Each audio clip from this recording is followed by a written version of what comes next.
Yes, varicose. സിമ്പിളായി പറഞ്ഞാൽ ശരീരത്തിൽ പ്രത്യേകിച്ചും കാലുകളിലെയും മറ്റു ഞരമ്പുകൾ തടിച്ചു വരുന്ന അവസ്ഥയാണ് വെരിക്കോസ്. ശരീരത്തിൽ എവിടെയും വെരിക്കോസ് ബാധയുണ്ടാകാം. ഹൃദയത്തിലുണ്ടാകാം, വൃഷ്ണങ്ങളിലുണ്ടാകാം, മലദ്വാരത്തിലുണ്ടാകാം. ഈ മലദ്വാരത്തിലുണ്ടാകുന്ന വെരിക്കോസിനെ നമ്മൾ പൈൽസ് എന്നും വിളിക്കാറുണ്ട്.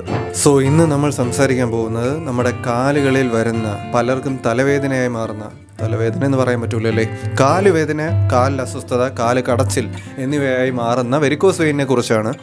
Hi, this is doctor Ganesh and this is my infotainment.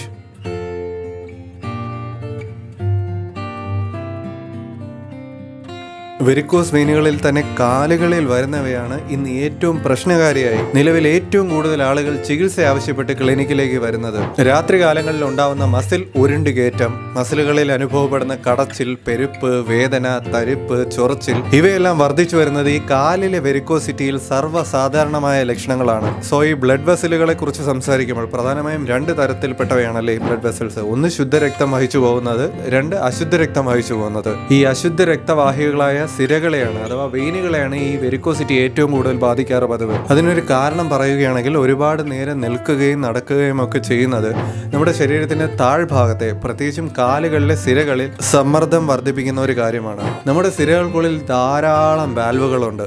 ഈ വാൽവുകളാണ് സിരകളിലൂടെ രക്തം തിരിച്ചു കയറാൻ, കാലുകളിലേക്ക് എത്തുന്ന രക്തം വെയിനുകൾ വഴി ശരീരത്തിന് മുകളിലേക്ക് തിരിച്ചു കയറാൻ സഹായിക്കുന്നത്. പക്ഷെ ഒത്തിരി നേരം നിൽക്കുന്നവരിൽ, ശരീരഭാരം ഒത്തിരി കൂടുതലായിട്ടുള്ളവരിൽ സമ്മർദ്ദം കയറുമ്പോൾ നമ്മുടെ കാലിലെ വാൽവുകളുടെ പ്രവർത്തനക്ഷമത കൂടിയാണ് നഷ്ടമാകുന്നത്. ഈ വാൽവുകൾ പ്രവർത്തനരഹിതമാകുമ്പോൾ രക്തം കാലിൽ തന്നെ കെട്ടി നിൽക്കുന്ന അവസ്ഥകൾ ഉണ്ടാകുന്നു. ശരീരത്തിന് മുകളിലേക്ക് രക്തം പമ്പ് ചെയ്ത് കയറുന്നില്ല. ഇത് കാരണം സിരകളിൽ രക്തം കെട്ടി നിൽക്കുന്നു. അത്തരം സിരകൾ സാധാരണയായി നീല അല്ലെങ്കിൽ കടും പർപ്പിൾ നിറത്തിൽ വികസിച്ചു വരുന്നതായും കാണപ്പെടുന്നു. ചിലരുടെ കാലുകളിൽ നോക്കിയാൽ തന്നെ അറിയാം, നമ്മുടെ ഈ വെരിക്കോസ് വെയിനുകളെല്ലാം കൂടി തടിച്ച് പൊന്തി പുറത്തേക്ക് വന്ന് നിൽക്കുന്നത്. ചിലർക്ക് സ്പൈഡർ വെയിൻസ് ആയിരിക്കും. ഈ വെരിക്കോസ് വെയിനുകളുടെ തന്നെ ഒരു ചെറിയ വകഭേദമാണ് ഈ സ്പൈഡർ വെയിൻസ്. ചിലന്തി വല കെട്ടിയതുപോലെ ഇങ്ങനെ സ്പ്രെഡ് ആയിട്ടിരിക്കും. തുടക്കത്തിലെല്ലാം ഇത് കാണുമ്പോൾ ഉള്ള ഒരു മനപ്രയാസം മാത്രമായിരിക്കും. പക്ഷെ ഒരു കാര്യം നിങ്ങൾ മനസ്സിലാക്കേണ്ടത്, മറ്റേതൊരു രോഗം പോലെ തുടക്കഘട്ടത്തിൽ തന്നെയാണ് വെരിക്കോസ് വെയിനുകളെയും ചികിത്സിച്ച് ഭേദപ്പെടുത്താൻ ഏറ്റവും എളുപ്പം. ഇനി കാലം കഴിയും തോറും, രോഗം പഴകും തോറും കാലിലെ വേദനയും അസ്വസ്ഥതകളും കൂടി വരാൻ കാരണമാകും. ഇനി മറ്റു ചിലരിൽ ഈ വെരിക്കോസ് വെയിനുകൾ തന്നെ പൊട്ടി രക്തം നഷ്ടമായി അവിടെ ഉണ്ടാകുന്ന വ്രണങ്ങൾ, ഉണങ്ങാത്ത വ്രണങ്ങൾ കൂടുതൽ ഗുരുതരമായിട്ടുള്ള ആരോഗ്യ പ്രശ്നങ്ങളിലേക്ക് നയിക്കുന്നു. വെരിക്കോസ് വെയിനുകൾക്ക് ഇന്ന് പല തരത്തിലുള്ള ചികിത്സ ലഭ്യമാണ്. പക്ഷെ എന്തൊക്കെ ചികിത്സ എടുത്താലും ഇന്ന് കണ്ടുവരുന്ന ഒരു പതിവ് രീതി, അല്പകാലം കുറഞ്ഞു നിന്ന ശേഷം വീണ്ടും വീണ്ടും ബുദ്ധിമുട്ടുകളുമായി ധാരാളം രോഗികൾ ക്ലിനിക്കുകളിലേക്ക് മടങ്ങി വരുന്ന കാഴ്ചയാണ്. വെരിക്കോസ് വെയിൻ കാരണം ബുദ്ധിമുട്ട് അനുഭവിക്കുന്നവർ ഒഴിവാക്കേണ്ട ആഹാര കാര്യങ്ങളെ കുറിച്ചും ഇന്ന് വിശദമായി തന്നെ സംസാരിക്കുന്നുണ്ട്. ആദ്യം ഇന്ന് വെരിക്കോസ് വെയിനിന് സുലഭമായി ചെയ്തു പോരുന്ന ചികിത്സകളെ കുറിച്ച് ചെറുതായിട്ടൊന്ന് സംസാരിക്കാം. അതിൽ ഏറ്റവും ആദ്യം സംസാരിക്കാനുള്ളത് സ്ക്ലെറോ തെറാപ്പിയെ കുറിച്ചാണ്. സ്ക്ലെറോ തെറാപ്പിയിൽ ഡോക്ടർമാർ വെയിനുകളിലേക്ക് ഒരു പ്രത്യേക ലായനി കുത്തിവെക്കുകയും കാലക്രമേണ സിരകൾ ചുരുങ്ങി ഇല്ലാതാവുകയുമാണ് ചെയ്യാറ് പതിവ്. ഞാൻ ഒരുപാട് സാങ്കേതികതയിലേക്കൊന്നും കടക്കുന്നില്ല.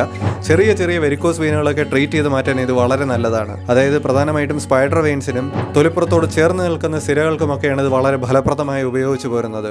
ഇനി രണ്ടാമതായി പറയാനുള്ളത് ലേസർ ചികിത്സയെ പറ്റിയാണ്. ലേസർ ചികിത്സ സിരകളിലേക്ക് ശക്തമായ പ്രകാശകിരണങ്ങൾ അയക്കുന്ന ഒരു ചികിത്സാ സമ്പ്രദായമാണ്. ഈ ലേസർ കിരണങ്ങൾ ചെയ്യുന്നത് തടിച്ചു വേർതിരിക്കുന്ന വെരിക്കോസ് വെയിനുകളെ ചുരുക്കി കൊണ്ടുവരുന്ന ഒരു പരിപാടിയാണ്. ഈ നടപടിക്രമം വലിയ വെരിക്കോസ് വെയിനുകളിലാണ് പ്രധാനമായിട്ടും റിസൾട്ട് ഉണ്ടാക്കിക്കൊണ്ടുവരുന്നത്. ഇനി അടുത്തതായി പറയാനുള്ളത് ആംബുലേറ്ററി ഫ്ലബക്ടമിയെ പറ്റിയാണ്. ഡോക്ടർ ചർമ്മത്തിൽ ചെറിയ ചെറിയ ഇൻസിഷൻസ് കട്ട് ചെയ്തിട്ട് അതിലേക്കൂടെ ഗ്യാപ്പുകൾ ഉണ്ടാക്കി ചെറിയ ചെറിയ വെരിക്കോസ് വെയിനുകളെ കട്ട് ചെയ്ത് നീക്കം ചെയ്യുന്ന രീതിയാണിത്. ഇതും പ്രധാനമായിട്ടും ചെറിയ വെരിക്കോസ് വെയിനുകളെ ചികിത്സിച്ച് മാറ്റാൻ വേണ്ടിയിട്ടാണ് ഉപയോഗിക്കാറ് പതിവ്. ഇതിനോടൊപ്പം തന്നെ എടുത്തു പറയേണ്ട മറ്റൊരു കാര്യം, വെരിക്കോസ് വെയിനുകൾ കൂടുതൽ ബുദ്ധിമുട്ടുണ്ടാക്കാൻ, കൂടുതൽ വഷളാവാൻ കാര്യകാരണമാവുന്ന നിരവധി ഘടകങ്ങളുണ്ട്. ഞാൻ ഇനി പറയുന്നത് പ്രത്യേകം ശ്രദ്ധിക്കുക.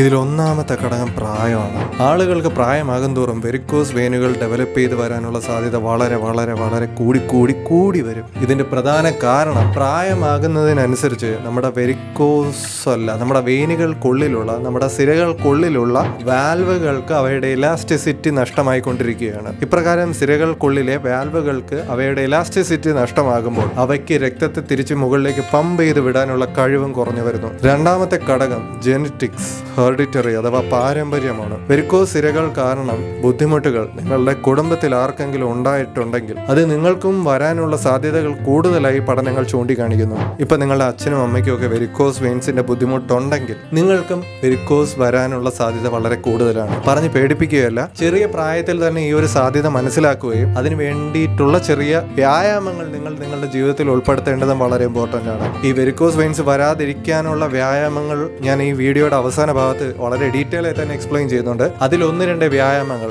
കാഫ് റൈസിംഗ് ആയിട്ടുള്ള വ്യായാമങ്ങൾ, അതുപോലെ തന്നെ ടോ ഫ്ലെക്സിംഗ് ആയിട്ടുള്ള വ്യായാമങ്ങളെല്ലാം ഭാവിയിൽ നിങ്ങൾക്ക് ഈ വെരിക്കോസ് വെയിൻസ് ഉണ്ടാകാനുള്ള സാധ്യത വളരെ വളരെ വളരെ കുറച്ചു കൊണ്ടുവരുന്നു. ഇനി അതുപോലെ തന്നെ എടുത്തു പറയേണ്ട ഒരു കാര്യം, പുരുഷന്മാരെ അപേക്ഷിച്ച് സ്ത്രീകൾക്ക് വെരിക്കോസ് വെയിൻസ് ഉണ്ടാകാനുള്ള സാധ്യത വളരെ കൂടുതലാണ്. പ്രധാനമായും അവരിലെ ഹോർമോൺസിന്റെ സ്വാധീനവും ഗർഭധാരണ സമയത്ത് അവർക്കുണ്ടാകുന്ന അധിക ഭാരവർദ്ധനവും, അതായത് ഒരു വർഷം കൊണ്ട് തന്നെ അവർക്ക് 10, 15, 20 കിലോ ഒക്കെ കൂടാറുണ്ട് പലർക്കും.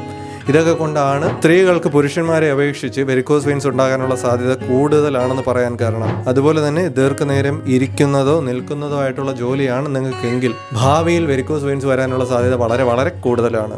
ഇനി ദീർഘകാല അടിസ്ഥാനത്തിൽ ഈ വെരിക്കോസ് വെയിൻ മാറാൻ, വെരിക്കോസ് വെയിന്റെ ബുദ്ധിമുട്ടുകളിൽ നിന്ന് മോചനം ലഭിക്കാൻ സിരാഗ്രന്ഥിയുടെ ചികിത്സയ്ക്കായ ആയുർവേദ ഗ്രന്ഥങ്ങളിൽ ആന്റി ഇൻഫ്ലമേറ്ററി സ്വഭാവമുള്ള നിരവധി ശക്തമായിട്ടുള്ള ആയുർവേദ ഔഷധങ്ങളെ കുറിച്ച് ഡിസ്കസ് ചെയ്യുന്നുണ്ട്. ഇവയിൽ നിന്ന് എടുത്തു പറയേണ്ട കുറച്ച് മരുന്നുകളെ കുറിച്ചാണ് അടുത്തതായി സംസാരിക്കാൻ പോകുന്നത്. അതിൽ ഒന്നാമത്തേത് രക്തചംക്രമണം മെച്ചപ്പെടുത്താനും നിങ്ങളുടെ ചർമ്മത്തിലുണ്ടാകുന്ന നിറവ്യത്യാസങ്ങൾ ലഘൂകരിക്കാനും ഈ ഗുരുതരമായിട്ടുള്ള അവസ്ഥ ആവർത്തിച്ച് ബുദ്ധിമുട്ടുകൾ ഉണ്ടാക്കുന്നത് തടയാനും നിങ്ങളെ സഹായിക്കുന്ന ഒരു ആയുർവേദ ഔഷധത്തെ കുറിച്ചാണ്. പേരണ്ട തൈലം അഥവാ ആവണക്കെണ്ണ വെരിക്കോസിന്റെ വീക്കം കുറയ്ക്കാൻ സഹായിക്കുന്ന ഒരു എണ്ണയാണ് ആവണക്കെണ്ണ. അതുപോലെ തന്നെ വെരിക്കോസ് വെയിൻസ് കാരണം ഉണ്ടാകുന്ന കറുത്ത പാടുകൾ ഒരു പരിധിവരെ ഇല്ലാതാക്കാനും ഈ ഏരണ്ട തൈലത്തിന് കഴിയാറുണ്ട്. ഒരല്പസമയം ആവണക്കെണ്ണയെ ഉപയോഗിച്ച് അധികം സമ്മർദ്ദം കൊടുത്ത് മസാജ് ചെയ്താൽ ഞരമ്പുകൾ പൊട്ടാൻ സാധ്യത കൂടുതലാണ്. അത് പ്രത്യേകം ഓർക്കുക. ഈ ആവണക്കെണ്ണ ഉപയോഗിച്ച് ചെറുതായി മൃദുവായിട്ട് നിങ്ങൾ മുകളിലേക്ക് മസാജ് ചെയ്ത് കൊടുക്കുക, താഴെ നിന്ന് മുകളിലേക്ക് മസാജ് ചെയ്ത് കൊടുക്കുക.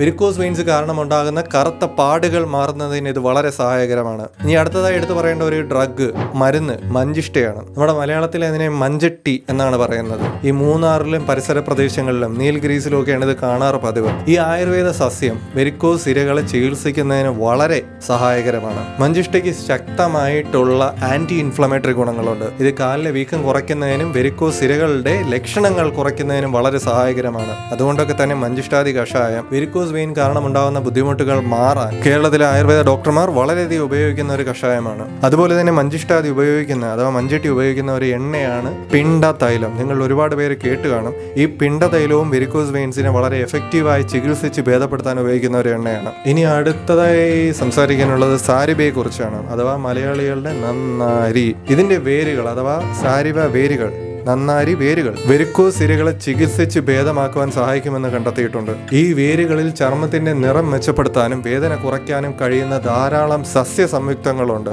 ഈ സസ്യ സംയുക്തങ്ങൾ കൃത്യമായി വേർതിരിച്ചെടുത്തുണ്ടാക്കിയ ധാരാളം ക്രീമുകൾ, വെരിക്കോസിനെ പ്രതിരോധിക്കുന്ന ധാരാളം ക്രീമുകൾ ഇന്ന് മാർക്കറ്റിൽ അവൈലബിൾ ആണ്. അവയിൽ ഒന്നാണ് വെരിക്കോലൈറ്റ് ജെൽ. ഞാനൊക്കെ ക്ലിനിക്കിൽ ധാരാളമായിട്ട് ഉപയോഗിക്കുന്ന ഒരു മരുന്നാണ് വെരിക്കോലൈറ്റ് ജെൽ. ഈ നന്നാരിയുടെ വേരുകൾ വെരിക്കോസ് വെയിൻ പ്രശ്നത്തെ ചികിത്സിക്കുന്നതിനായി പലപ്പോഴും ഇത്തരത്തിൽ പേസ്റ്റായും ലേപനമായും തൈലമായും ആ ബാധിച്ച പ്രദേശത്ത് നമ്മൾ ലോക്കലായിട്ട് അപ്ലൈ ചെയ്യാറുണ്ട്. അതുപോലെ തന്നെ ഈ വേരുകളിലെ രക്തശുദ്ധീകരണ ഗുണങ്ങൾ രക്തത്തിലെ മാലിന്യങ്ങൾ ഇല്ലാതാക്കാനും രക്തയോട്ടം നിയന്ത്രിക്കാനും വളരെയധികം സഹായകരവുമാണ്. ഇനി അടുത്തതായി എടുത്തു പറയേണ്ട ഒരു ഡ്രഗാണ് ചിരവിൽവ. മലയാളത്തിൽ അവിൽ എന്നൊക്കെ പറയപ്പെടുന്നു. ഈ അവൽ മരത്തിന്റെ പുറംതൊലിയും ഇലകളെ ഉപയോഗിച്ച് വെരിക്കോസ് വെയിനുകളെ ഫലപ്രദമായി ചികിത്സിക്കാം.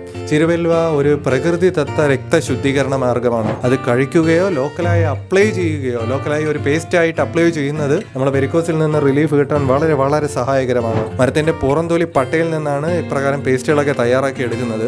ഇത് വെരിക്കോസ് സിരകളെ ചികിത്സിക്കുകയും നിറവ്യത്യാസം കുറയ്ക്കുകയും ചെയ്യാൻ ബെസ്റ്റ് ആണ്. അതുപോലെ തന്നെ ചിരവല്വാദി മെയിൻ കോൺസ്റ്റിറ്റ്യൂന്റ് ആയിട്ടുള്ള പ്രധാന ഘടകമായിട്ടുള്ള ഒരു കഷായമാണ് ചിരവല്വാദി കഷായം. നമുക്കറിയാം, നമ്മുടെ ഏനൽ ഓപ്പണിങ്ങിൽ, അതായത് ഗുദഭാഗത്ത് വരുന്ന വെരിക്കോസിനെയാണ് പൈൽസ് എന്ന് പറയുന്നത്.